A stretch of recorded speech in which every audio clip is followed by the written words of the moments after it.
In sports, if you want to be the best, there are no off days. Welcome into the No Off Days podcast, the NODPOD. Chris Cato to my left, BK in the booth. I am Scott Smith. Welcome in.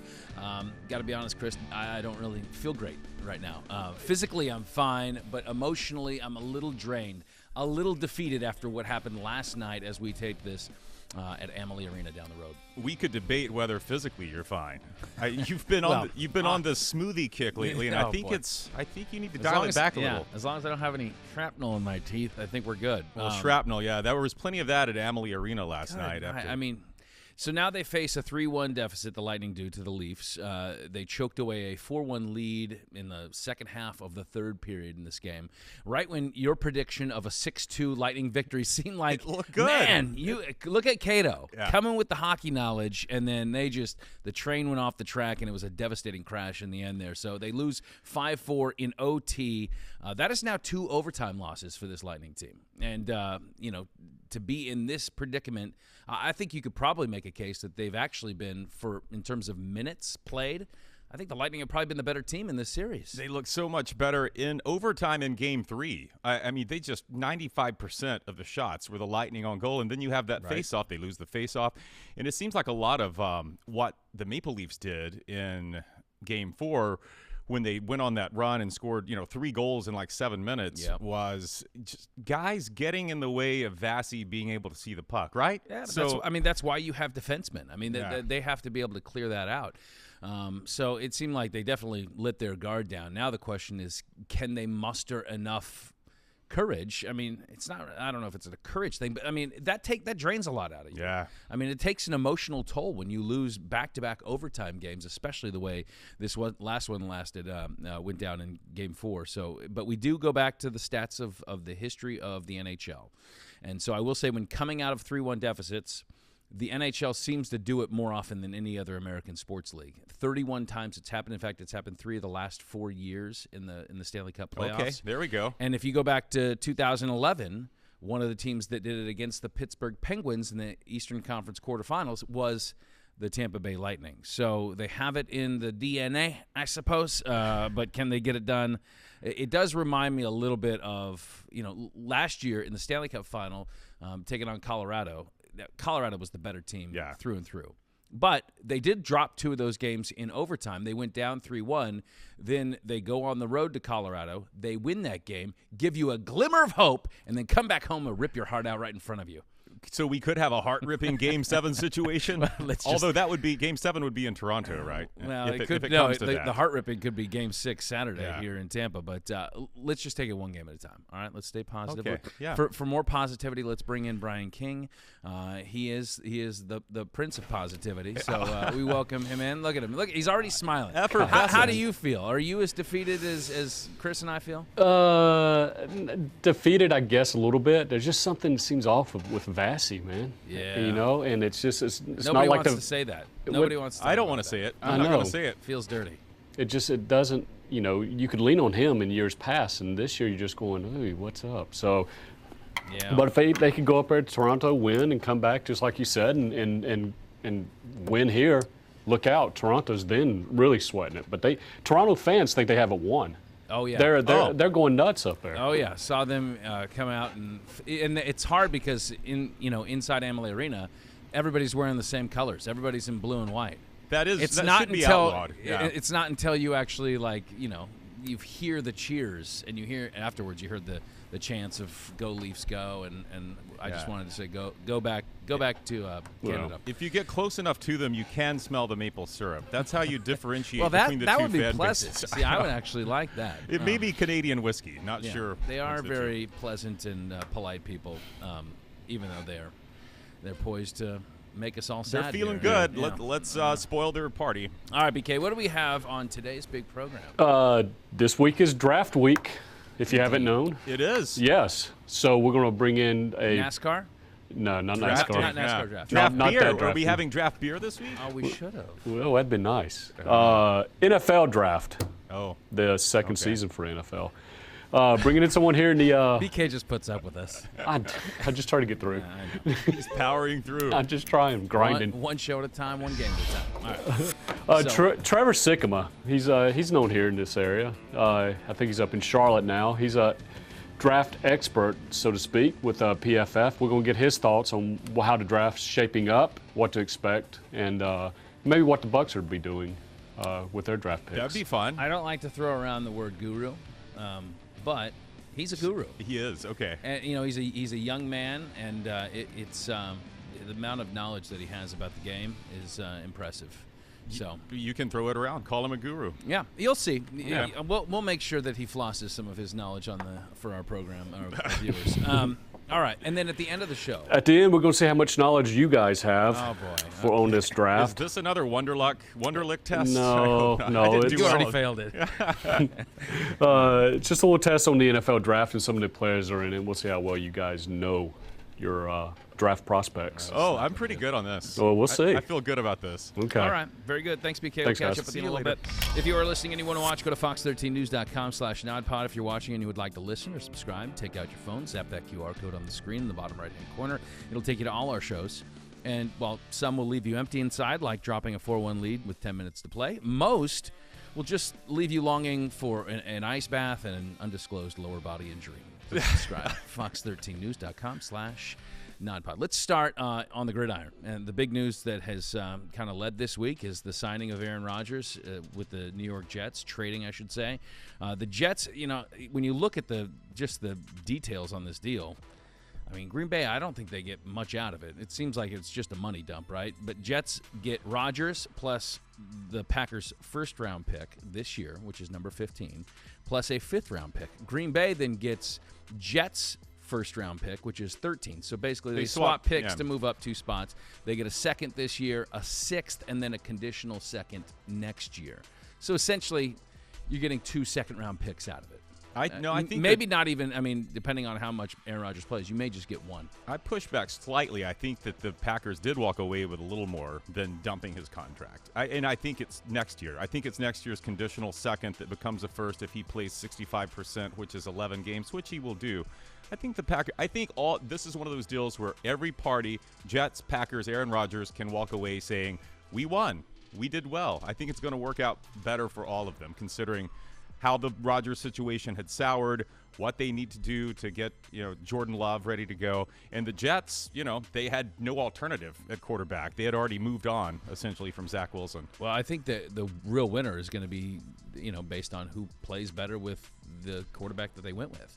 If Jordan Love becomes the next Aaron Rodgers, which I'm highly skeptical about, then, hey, Packers do it again.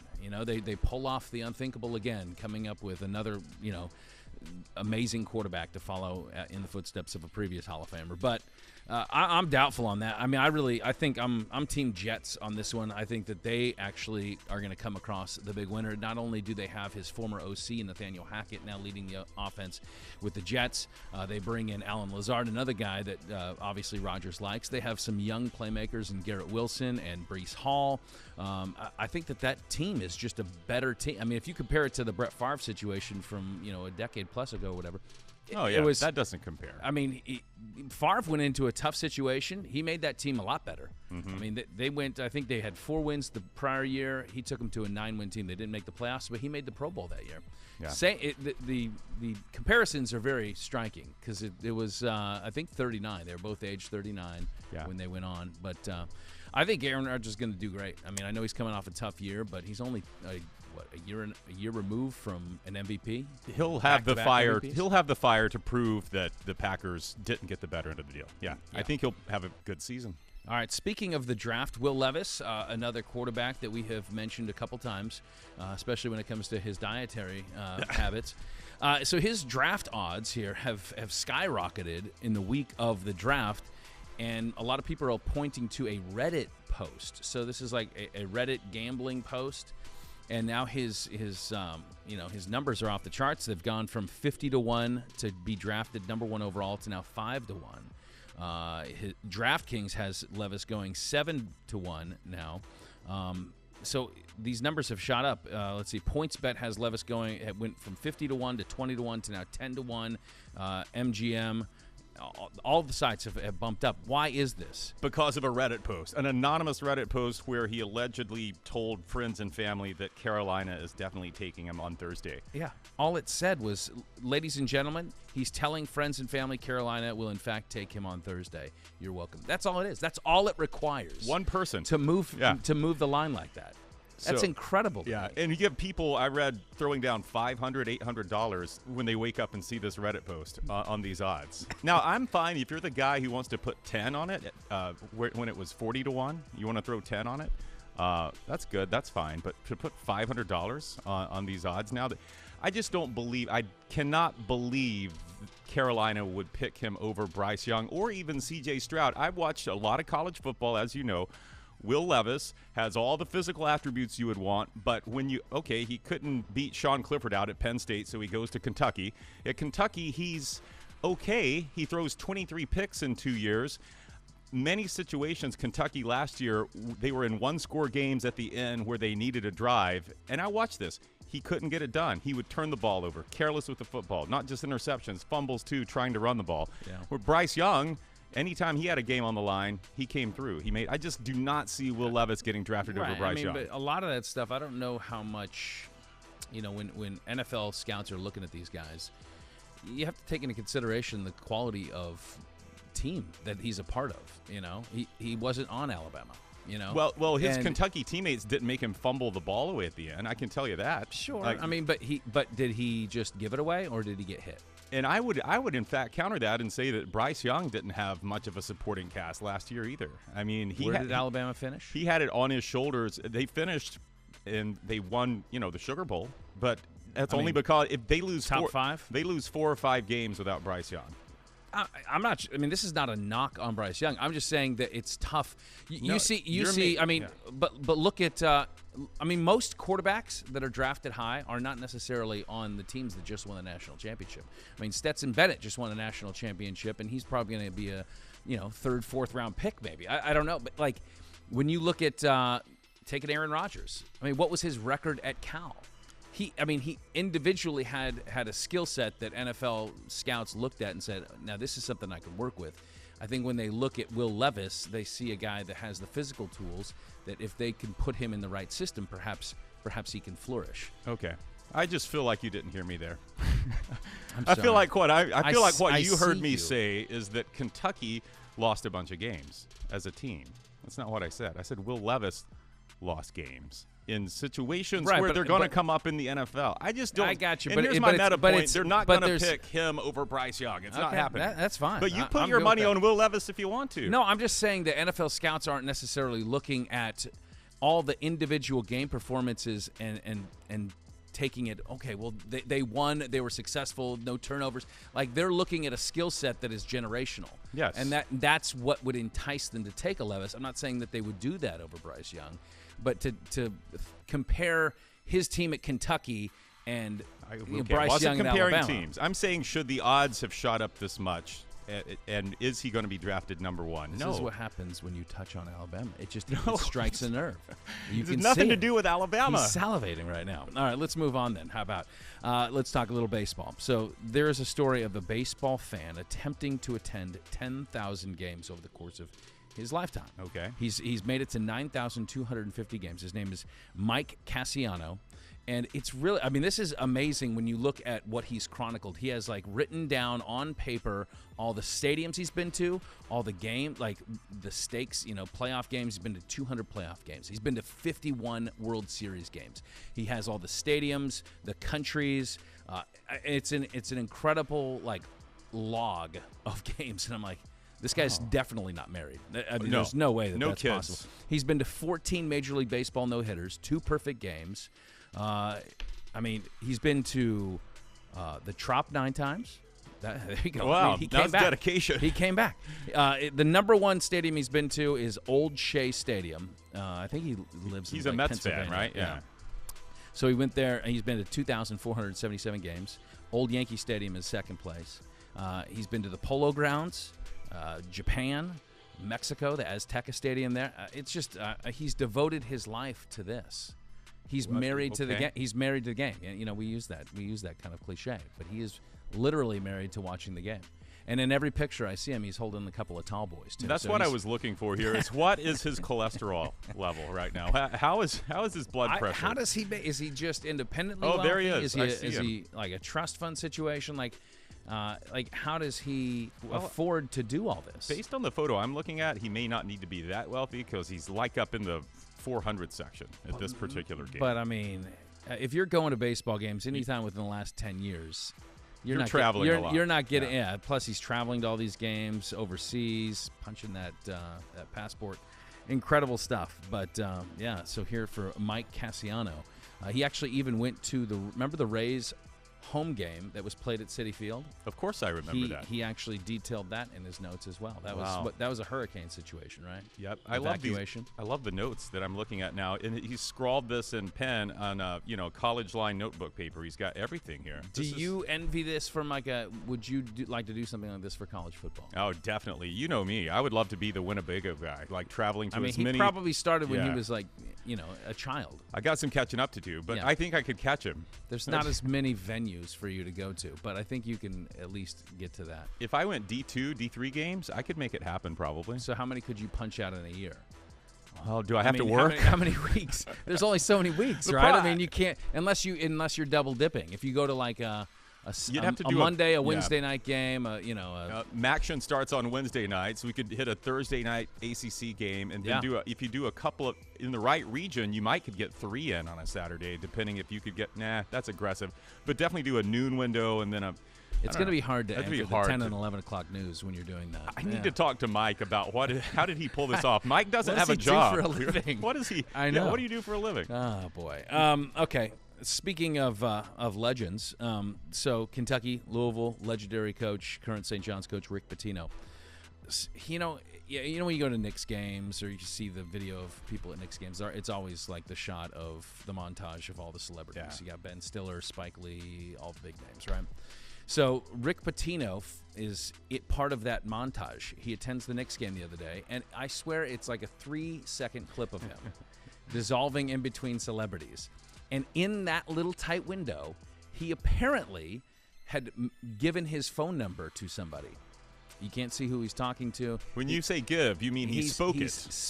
He spoke it out there. And now lip readers have gone back. There's no audio associated with it. And they've actually determined what his phone number is. The whole number's out there. Area code and everything. And so people have now texted him incessantly. He says he's received over 300 text messages. He said he even has been able to he has leads on 7 new recruits. Oh, this was a strategy. But he's had to change his number apparently. But I figured we could put it to the test. What do you think? But what? Call his number? Yeah, I got it right here. I think he's changed it. Do you want to call? Well, we can try. We can. This. Hang on, I'm gonna do it. This is gonna be a NODPOD first. Here. Oh boy, this says he's changed it, so we'll find out. Well, it's a 914. I mean, look, he's probably had the cell phone for a long time. It's probably as a coach, it's extremely valuable because you're trying to stay in touch with recruits and whatnot. So and new jobs. It's hard to change your number, but we'll see. Maybe he just said that so people will back off. So area code is 914. Yeah. What area code is that? I don't know. Look it up. All right. Yeah, you're right. I should do that while you're calling. That's the only number I'm going to. Okay. Here we go. All right. I'm going to put it on speakerphone. This is not going to work. It's a New York area code. What do you know? That sounds like his voice. That was his voice. Coach Pitino. Yeah, he did change. You were the first person to try that, I'm sure. Yeah, the funny thing is, he says that in those 300 messages he got, he said, I don't know why he felt the need to say this, that 95% of them were nice. What would we assume they would be, Rick? What I'm more interested in is in the 5%. What did they say? But that is pretty cool that he says he got 7 leads on new recruits. This was a strategy of his. Rick's kind of showing his age. He's 70. How do we give out our phone number these days? Send contact? What? Yeah. You airdrop it, you text it, you don't babble it on. My number is 91. Read my lips. Look, I know it's loud in here. 91. Yeah. So, good stuff. Yeah, so it's a lesson to all of us because there's lip readers that exist. Are you one? Look, I'm covering my mouth now so people can't see what's coming up next on the show. Oh, my gosh. Here's what we're going to do. Yeah. Well, we're going to bring Brian in and a special guest. Oh, that went out on microphone. Let's do that right now. What do you say? Well, it is finally draft week, Chris. I'd say we need to find a draft guru, and better yet, if we find a Tampa native who happens to do that. Is there such a thing? There is, in fact. We found exactly the candidate we welcome to the show. PFF draft analyst, host of the show NFL Stock Exchange. You can find it on YouTube. Trevor Sikkema joining the program. Hey, welcome back in virtually to the Tampa Bay area, Trevor. Nice. Great to see you. Oh man, it feels so good to hear those words and to be back on the Tampa airwaves one way or another. I miss it a lot. So getting to talk about the Tampa Bay Buccaneers is a way to keep me close to home. So I appreciate you guys having me on. Yeah, we're gonna dive into that. I want to get your broad sense of the draft as well. But since this is kind of like your Super Bowl week, right? I mean, are there nerves going into this? I mean, you've probably done, 8,000 mock drafts at this point. You've poured over 20,000 draft candidates. Where are you this week mentally?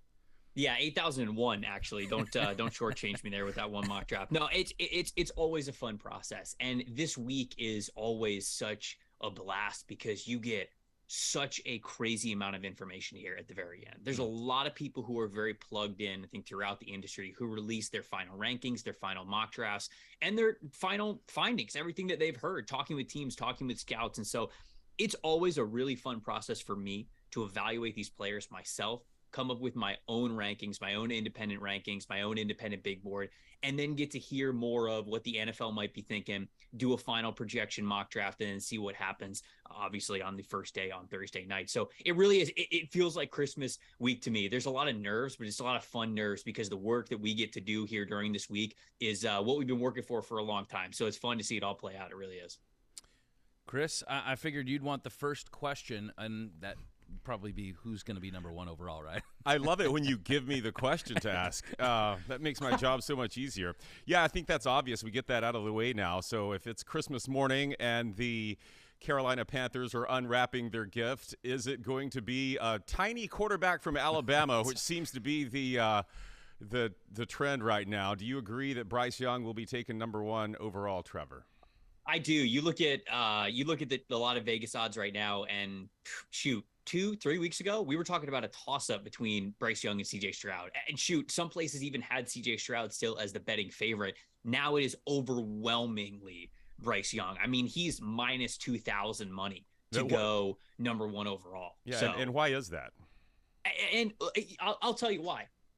Because this was the answer all along, guys. I think that throughout the process, it's fun having the ups and downs of draft season and saying, well, this guy could go high, though. Well, this guy could go high. But ultimately, through the roller coaster, we always end back up almost where we started in a lot of these different topics. And I think for this one specifically, I was really thrown off when the Panthers traded in number one overall and what happened when that was when that took place. We heard about Will Levis. We heard about Anthony Richardson. We heard about CJ Stroud. We heard about all of these guys who could be potential number one.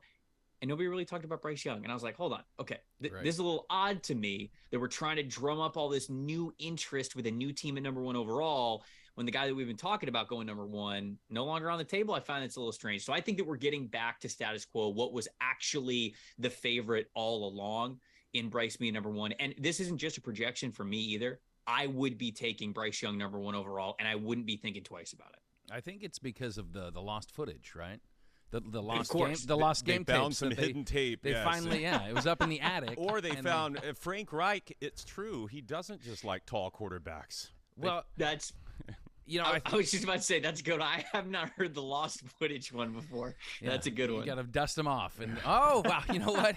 He does deserve to go number one overall.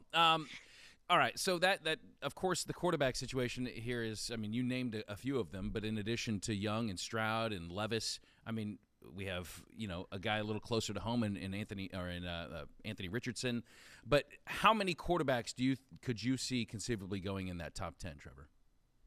I think all four could definitely go in the top 10. I really do. I think people are all over the place with Will Levis. I feel like he is the biggest wild card, but it does seem like the NFL is higher on him than a lot of media people. I think that the same can be said for like a Tyree Wilson, right? I think that we're seeing, and I'm just naming off examples of players that media is either higher or lower on, the NFL doesn't seem to agree with, at least from all the rumors that we're getting. I think CJ Stroud maybe is going to drop a little bit. It definitely seems as though Houston is not as locked into taking a quarterback at number two as we thought. If they don't have that conviction there, they might go with the first defensive player off the board. Instead, could be Tyree Wilson, could be Will Anderson. And I think if that's the case, maybe Arizona finds a trade partner to go up to number 3, but imagine a world where Arizona doesn't. Imagine a world where the price isn't right for them to move down, or the team that is offering them the deal that they like the most is trading way too far back, right? Outside of the top 10, and they don't want to do that. They still want to get a good player. That team needs a lot of new talent right now. So if a quarterback doesn't go 2 and 3, all of a sudden we have a situation where a couple of weeks ago, a month ago, we were talking quarterbacks going 1, 2, 3, 4. Yeah. And in reality, it might be a lot more spaced out than that. Now, I don't think it gets more spaced out than the top 12. I think all 4 of these guys are going to be top 12 quarterbacks. At least that is certainly what it seems to be at this point. But it might not be that 1, 2, 3, 4 run that we were predicting late February, early March. It might be a little bit more spaced out than that. The trades are the X factor that always make that Thursday night, the first night of the first round of the draft, so much more exciting, just kind of the unknown of what's going to happen. What, in your mind, Trevor, are the most likely trade scenarios that are going to play out? So obviously Arizona's sitting there at number 3. They really control a lot of the draft. I'm not so sure Houston wants to get out of that number 2 spot. I think they want to have their call at who they're going to get at that point, whether it's a quarterback or the best non-quarterback off the board.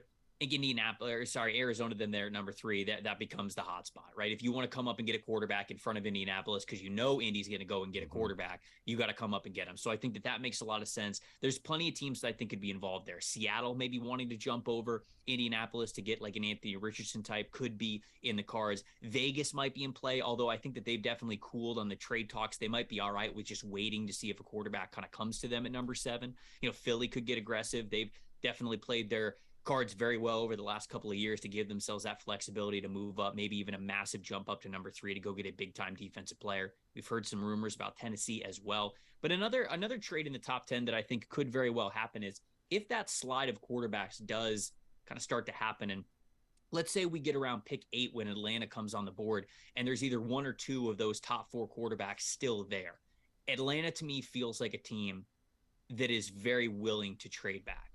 And I don't think they want to go too far, but I do think that they're looking to get out of that 8 spot, get some extra draft capital, because I also think this is a team that probably wants to trade back into the first round to maybe go get a corner or edge rusher, whoever they don't take with their first selection. So those are the 2 hot spots for me. Look for Arizona to trade down, but also look for the Falcons to trade down as well. What's your read on Richardson as a pro?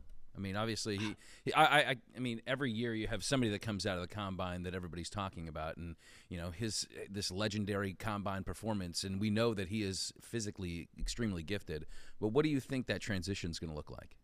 I think he's got to go to the right team. And when I say go to the right team, I don't just necessarily mean the team with a lot of talent around him to be able to help him. What I really mean is he's got to go to a team that has head coach security and general manager security. Yeah. Because when we make Josh Allen comparisons to guys like Anthony Richardson and guys that we have done this before in the past as well, I think we forget the most important part about Josh Allen's development. He was allowed to fail. First year and a half of Josh Allen's career in the NFL, he looked bad. It was a bad quarterback, but Brandon Beane at general manager and Sean McDermott at head coach, they were so entrenched in their positions. They weren't going anywhere where they didn't have to hook this guy early. They truly got with him and said, look, you're going to struggle, but we're going to be here for you. And in doing that, they allowed Josh to struggle, but learn from his struggles, to not lose that confidence, because that's the biggest X factor of a lot of these really high talented quarterbacks that just don't make it. It's because they get thrown out there, they play bad, and instead of learning those lessons and getting better, they instead lose confidence. And then the head coach is probably under a lot of stress. The general manager is under a lot of stress because, of course, if you take a swing on a quarterback early, that's your job on the line. And so for Richardson, I think above all, I would love for him to go to a spot where he can be allowed to fail and yet continue to have that confidence within himself. And if that's the case, I really do believe we're going to get a really damn good NFL player year 2, year 3 of his NFL career. Trevor, the narrative is that this is not a good class for wide receiver. Do you agree with that? And who do you see as the top receiver in the class? Yeah, it's definitely a down year for wide receivers. I think it's a down draft class overall, which is actually going to make the first round extremely interesting to me, because there aren't these obvious 25 first round grades that every team has out there. I think that the average that we're going to get of first round grades from NFL teams is going to be somewhere between 15 and 20. Mm-hmm. And yet we know that 31 picks still have to be made in the first round. So I think that's going to get a little bit wacky. And I think the wide receiver class is an area where we could see a lot of volatility. Over the last 3 years, 3 draft classes, I think that we've been trained to believe that wide receivers is just going to go high no matter what. 6 wide receivers drafted in the first round in 2020, 5 in 2021, 6 in 2022. So 6, 5, 6. I'd be surprised if we get more than 3. And I don't even know if we get more than 2. I think Jackson Smith-Njigba is the obvious. I think that he is going to go in round 1. I think that a lot of teams around the NFL believe that he is that top guy because at least he has the floor of a player who is not going to get overwhelmed at the NFL level.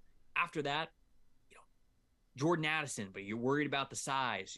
Quentin Johnston, but he doesn't really play like a big man. Josh Downs, more of just a slot player. Are you okay with that return on investment in the first round? Zay Flowers, a lot of his touches were very schemed up. Is he going to become the route runner that you want him to? Is he going to be that downfield route running threat? Like, there are good things about a lot of the rest of this wide receiver class, but there's also more cons than it feels like there have been in years past. So I really do think that we're only locked into 1 wide receiver guaranteed in the first round, and I'd be shocked if we get more than 3, listening to how the NFL seems to value these guys. What about edge rusher? There's a lot of talk about this being a deep edge rusher class. We see the Jalen Carter slide a little bit going on right now. Do you expect that to hold, and what do you think about the depth at that position? I don't think Jalen Carter's getting out of the top 6. I really don't. I think one of Seattle and Detroit are taking him at 5 or 6. I don't think he's going to get past that. We haven't learned anything new about his off-the-field stuff, whether it was the incident that happened with him in January or, sure, we're learning a lot of we're reading a lot of anonymous quotes from scouts right now about Jalen Carter and how some teams might worry about his conditioning and how much he loves football and how much he wants to be out there and all that kinds of stuff. But it's not like this is new, typical, right? It's not like teams are learning this for the first time. And I think you still hear his name up in that area for a reason. So I do think that he's still going 5 or 6. He's too talented. I think if you just looked at the film, he'd be the number 1 overall player in this class. But it is a really deep edge rush group. I'm looking at PFF's draft board right now and just their big board. And we've got so many different edge rushers within the top 100, so many within the top 60. It's not like even Will Anderson at the top. I like Will Anderson a lot. I think he's going to be a really great pro. But there's no doubt about it. Will won primarily off athleticism at the college level. He's not this pass rush proficient master yet. And so to think that he's going to be day 1 in the NFL, I mean, that's just not watching the tape correctly. Nolan Smith, same way, great athlete, doesn't have the pass rush plan yet. Lucas Van Ness, Tyree Wilson, same thing. They're just not polished pass rushers. Miles Murphy. I think that I just named basically the top 6 edge rushers that we have on PFF's big board, and all of them you could say, yeah, they're not finished products yet. There's things that we like, but they still have a ways to go to really be these top pass rushers in the NFL. But when you combine them with a handful of other names, Will McDonald, Adetomiwa Adebawore, B.J. Ojulari, Keon White, Nick Herbig, Felix Anudike-Uzomah, right? It's so many different edge rushers. It does make for a pretty deep class. And I do think that we're going to get a lot of rotational, at the very worst, pass rushers throughout the rest of the league that's going to get filled out this weekend. These names you spout off, I just want to sit back and just marvel at your ability to spout. Are you hearing these? Are these in your dreams? Are these random, like, Jackson Smith-Njigbas just rolling through your Wayne's head? World. Dream. Yeah, Peter Skoronsky. Yeah, but I mean, they basically are at this point. It is funny when you get you realize how into a draft class you are when you can start pronouncing or spelling the names of these prospects just without even having to hesitate about it. Northwestern's edge rusher, Adetomiwa Adebawore, right? I mean, like, that's I've said that name so many times throughout the last couple of months that I got to be ready. I got to be ready for the draft show that we have this weekend. So that's fun. It is somewhat hypnotic on our end to watch you do it. So, all right, let's talk Little Bucks. This is your team. They have 19 overall. Whether they stay there, move up and down. I mean, you talked about edge rusher. That seems like that could be a position that was, obviously we don't know where Shaq's going to be coming out of the gates. He says he's going to be healthy. What do you think the greatest position of need is for the Bucks at 19? Something along the trenches, right? You're either looking at an edge rusher, true edge rusher, somebody who could really get after the passer, or something along the offensive line, right? You move on from Donovan Smith. In the long run, I do think that was probably the best move for them, but there's no doubt about it that the offensive line was the main issue of why this offense did not play as well as it could have last year. And you lose one of your starters, any way you slice it, that's not great. So they bring in Matt Filer, and he's a good veteran player who could start at tackle for you if you don't end up drafting one that you think can start on day one. But I think at 19 overall, they're going to look at the tackle class. And I think that there's a chance they might trade up a little bit. I don't think Jason's going to get too aggressive for it. But, if a couple of tackles keep sliding and they like one of Darnell Wright or Broderick Jones, Peter Skoronski, somebody that they might believe they can start at left tackle or right tackle opposite Tristan Wirfs day one, I think that's something they're going to look at pretty hard. You mentioned edge rusher, no doubt about it. A lot leans on Shaq Barrett being healthy for this team because I like Joe Tryon-Shoyinka, but the breakout has not happened yet for him. There's reason to believe it could happen this year, right? The timeline for a lot of edge rushers has been this year 3 for them, especially given the rotation of defensive linemen he was working through over the last couple of years, some of the flashes that we saw in training camp and in the preseason. Plenty of reason to believe that he could be that guy who could really be a backfield force this year, but he hasn't been it yet. And I do believe that either in the first round, second round, third round, somebody within the first 3 rounds, they're going to want to get an edge rusher that at the very least they think can get in that rotation. So when I look at Tampa's areas of need, I do think that it's got to be one of those trenches that you're looking at with your premium picks. Yeah, I think secondary is too. I hope I don't think he'll be there, but I hope they draft Brian Branch. I would love to see him come to Tampa Bay. There's reason to believe that Brian Branch could be available at 19. I wouldn't have thought that back in February when we were going around the combine, just like listening to him talk and just listening to how some general managers talked about Brian Branch, the things that we were learning. He's such a solid football player. I mean, to play the nickel position for Saban's defense the way that he has the last couple of years, the reliability, the communication, the anticipation, the dude has missed, I think, 2 or 3 total tackles in 2 years, two whole years. It's insane the amount of missed tackles that this guy has for playing a position which he is always near and around the ball and around the linebacker level at the second level too. So Brian Branch is phenomenal. I think that he'd be great for him. And of course it would allow Todd Bowles to do what he wants to do. And that is free up Antoine Winfield Jr. to play as that more center fielder type of safety back there. If you have a true nickel and Brian Branch to be able to alleviate him in that. Jason Light has been able to find guys, on the second and third day, those middle round picks. Some of those guys have signed some big contracts with this team here recently.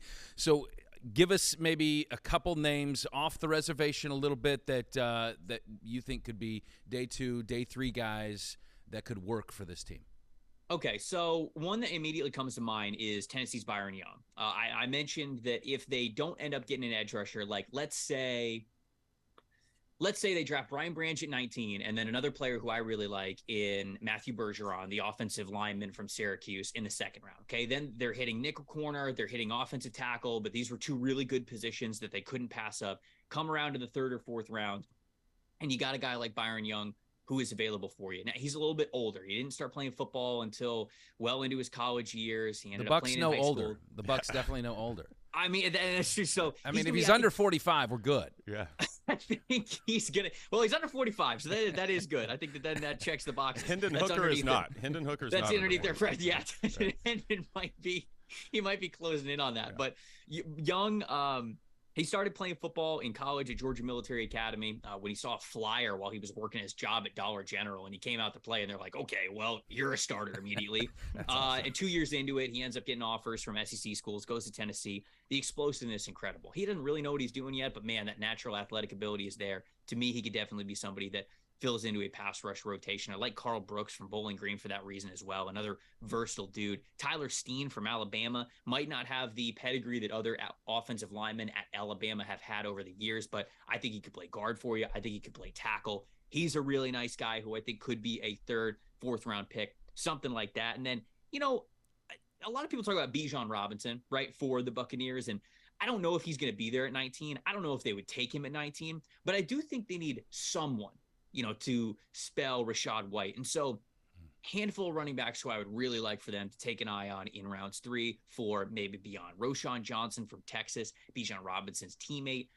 big, upright, powerful running back. I think he could be fantastic for him. Chase Brown, somebody who I think runs with a lot of power. Keaton Mitchell is somebody who I like as a smaller back, but dude who's got a fantastic track background, used to be a 100-meter sprinter, and man, is he fun. He's one of the most small players on the field, but he just understands the game so well. So I'd love to see them make a splash at running back as well. Tank Bigsby would also be a dream for him, 3rd, 4th round, but I'm not so sure he gets there. So that's kind of my game plan of a couple of players who I would look at in end of day 2, early parts of day 3 that they might be interested in. For our viewers out there, this is the point in the show where you pause it, you get your decodering out, which would be your draft roster, and go back and listen to all the names that Trevor just discussed, and then just now you can realign yourself with what was just said. But a lot of good info right there, Chris. I feel like Trevor could give us Mr. Irrelevant this year if we needed. The Brock Purdy of this class will be on the spot, Trevor. Oh, who is it? Oh, boy. The Brock Purdy of this class? Yeah. Does it have to be a quarterback, or can it be No, anybody? just throw a name out there. Scott and I won't even know if it's a real player. Just say anything. All right, I'm going to say Muhammad Ibrahim, the halfback from Minnesota. Not super athletic, but extremely productive over the last couple of years. Came off of injury, proved himself again this past year, and so there you go. Okay. The guy who If you know nail he's gonna make that the roster as a special team. If you nail that, Trevor, Chris is buying you steak dinner. Okay. I will. All right. I'll take it. That's the in deal. Tampa, you got to come to Tampa though. Come see us. We'll get you back at Burns. No, I We'll can't make it afford Burns. No, I'm more of a Charlie's guy. I like that wood-fired grill taste anyway. I am too. Isn't it okay, good? You know what? Now we're just going together. Now it's a date. Let's go. Now we're just going together. You don't even got to buy it for me. You're talking my language. I like it. All right. So. Trevor Sikkema, we appreciate your insights, and we are so looking forward to this year's draft, and you have shed a big light on how we're going to think through these next few days. So we appreciate you spending some time with us. Thanks for being a part of the NODPOD. Thanks, Trevor. Yeah, thanks for having me on the pod. We'll have to do it again soon, guys. Sounds good. Trevor Sikkema, how about that? Man, a lot of info right there, Chris. Wow. As we tape this, of course, this can be used, but for those of you watching later in the week, you're going to say, I knew what the right one was, and obviously, Trevor missed it. But, in advance, super helpful. Super helpful. I think in retrospect, they're going to say, wow, Trevor knew his stuff. Yeah, he nailed them all. All right. Let's bring BK back in. This game that I've been looking forward to. You kind of, again, you gave us a little bit of a tease, but I'm not really sure. I know that we have a whiteboard that has been brought out to us here on set. Yes. And a dry erase marker. I thought of something that would combine two things that we all like: NFL draft, and spelling. We're always spelling back there. Exactly. So why not name some prospects? I'll give you out some names of prospects to see if you and Cato, how well you know these guys. You can knock out their spellings. And I hope you're paying attention to. All I need to know is how to spell their name. That's it. You don't have to tell me Just their a last size. name, first name? You can do The whole last. Let's do the whole name. Okay. What if we give you their shuttle drill time? I Can we will get extra take that bonus into points? consideration. Okay. That would be maybe Okay. a bonus point. How do we know who wins? Just who spells I'm more keeping correctly? score here, and what I've done is broken these names down into like degrees of difficulty. So ones that are worth 1 point, are pretty easy. 3 points are semi, difficult. 5 points, those are some tough ones. And then we'll go to the bonus question at the end, which there's no way you'll know it. Okay. There's no way you'll know. You've issued the challenge. But I will tell you that Trevor mentioned, I think, most of these names in his in our interviews. So you got a little bit. So you may have we'll some. see if you were paying attention, so you know how to pronounce them. That's going to be the tough part. That's going to be fun. You're dead on there. Wait for the Nigerian name. All right, here we go.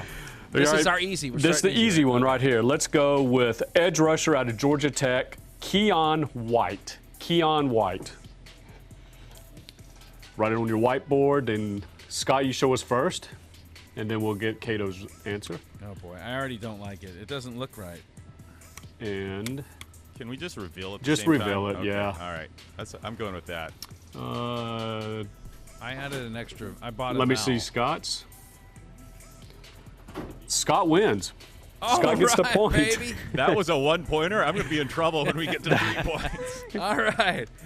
All right. 1-0. 1-0. Okay, for our audio audience, the correct spelling is KEIONWHITE. Correct. It's not CHIONEY as I had. We can't neglect our audio only audience, but if you're listening, you should be watching as well. Yes. Ooh, okay. I got two players here I'm trying to decide between. Let's go with three-pointer, a little bit more difficult. Wide receiver out of Texas A&M, Devon Achane. Okay, you're gonna have to pronounce that again. Devon Origin. A-Chain. It's Devon. Devon. All right, Devon. I misspelled the first name I missed. Yeah, let's make sure you're Devon A-Chain. They're correct, man. Say the last name one more time. A-Chain. A-Chain.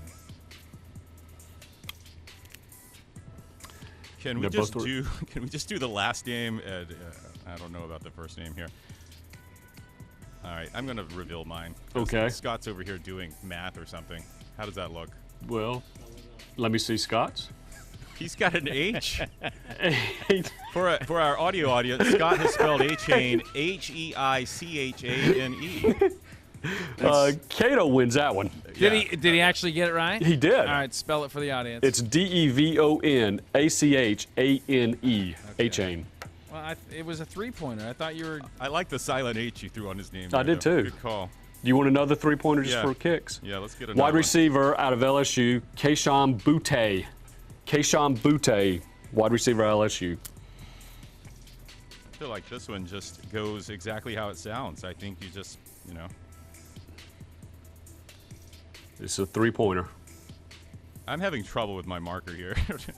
All right, I'll go first. Let me see Scott. Kayshon He Boutte. spelled Butte like Butte call. I like that. Let me see. All right, we're going to get Kayshon. It looks like, how And these then you got a French.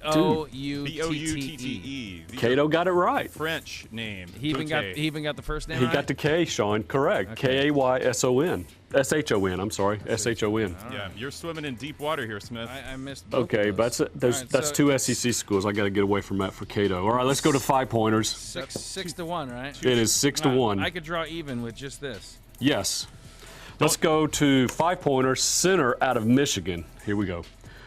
Osegun Oluwatimi. Oh my gosh. Oh, that's not a real player. Say just the first name first. Osegun. That's the first name? Osegun. Yeah, Osegun. Wait, you just said it two different Yeah, ways. I heard an L the first time you said it. Come on. Say it again. Oh. You're disparaging this young man and his family if you don't pronounce it correctly. Osegun Oluwatimi. I just need the first name. Osegun. Osegun. Yes. There's no way. This is going to take me 10 minutes. Do you want me to get you another name? Nope. We're going to get this one. Osegun Oluwatimi. Oluwatimi. Use it in a sentence, please. This player will be drafted in the second round. Okay. Could I have country of origin, please? I think Texas. Osegun. Now say the last name one more time. Oluwatimi. Oluwatimi. Oh, I think you gave it to me there. I think I did. I would have said Oluwatimi, but here you go. This is my answer. Osegun. No, that is incorrect. I'm so shocked I missed that. Okay, let me Scott's? see. Scott's handwriting is much better. It is, but no. It is, and I butchered it by the pronunciation. Okay. It is Olusegun. That's Sugun, right? Oluwatimi. Oluwatimi. Oh, I was off by one letter on the last name. Yes. Well, we if we combined our last Yeah. names, we could have gotten it right. Then you got got the did first you part get, did right, you get I the got first the name second. right? No. No, Okay, no. well, No. We're looking for help here. I'm You want pretty another sure- 5-pointer? Did you have a Yeah. Z in the first name? I didn't. I knew I heard you say an L the first time you pronounced it, but I didn't put an L in there. Okay, how about All right. this one? Let me give you another 5-pointer because this everybody knows this one. C.J. Stroud. Close. It's probably the first receiver taken. Jackson Smith in Jigba. Oh, I got this one. Taking this one to the house. And I'm going to try to write neatly like my co-host does. This is worth 5 points. Scott could catch up. This one I want to call a foul on because it has part of Scott's last name in it, so Okay. he's going to have an advantage.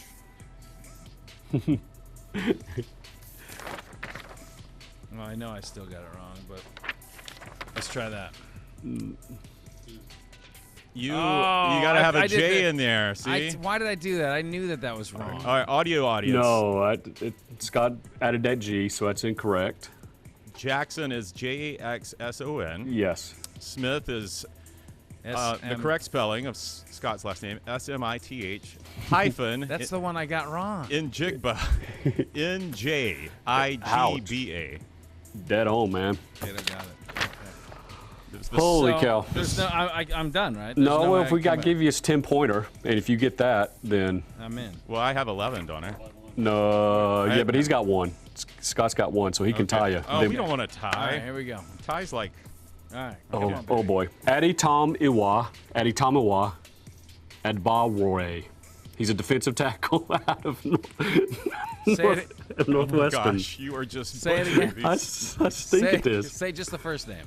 Adi Tamiwa. I wrote this out phonetically. Adi Tamiwa. That's the first name. Adbarore is the last name. Aditamawa Adabarowe? Correct. Boy. This is suspenseful here. Say the last name one more time. Adbarore. There's just not a chance. There's no way I'm even getting remotely close. There you go. There's my spelling. I feel good about this one. I go. I do. I'm going to get this. I mean, that's Scott just wrote an eye chart, I believe. Our video audience is going to appreciate this. Yeah. Okay, let me see Cato's. All right, I got a 10-pointer here. I got it. A-D-T-O. Read it out. I can't read. A-D-E. Okay. T-O-M-I-W-A. Okay. Adebaware is A-D-E-B-A-W-O-R-E. Correct. Wow. Cato, how'd you get that? Wow. Wow. All right. Check his laptop because he might have been Yeah. He might have been. You want to know? Well, once you gave the idea that we're going to be spelling some names, I think Cato probably did some extra Googling. You want to know what I did? It's okay. I'll be honest, because I don't want you to feel bad about losing to me 21-1, Scott.